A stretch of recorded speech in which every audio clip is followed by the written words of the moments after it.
યા પુણે તું મળી તો ખબર નહીં માં એ મારા બાપ દાદો જેવી પૂજી હશે જેવી જીરવી હશે જેવી હાજવી હશે ખબર નહીં માં પણ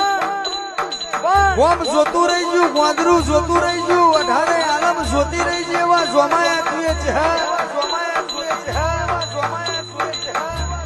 એ ચહેર રોકવાથી રાજા ટી બનાયા આ તો અમારું કોઈ ના આવે તું કોંડું ચાલ્યું એટલે ચાલ્યામાં માં શેઠિયા બનાયા તો મારી ચહેરે બનાયા મારી મેઠી વખડી જંગલ નું મંગલ કરનારી ચહેર માં સદાય જેવા હાથવા સેવા હાથવે જાજે કોઈ દાડો હુના મેળે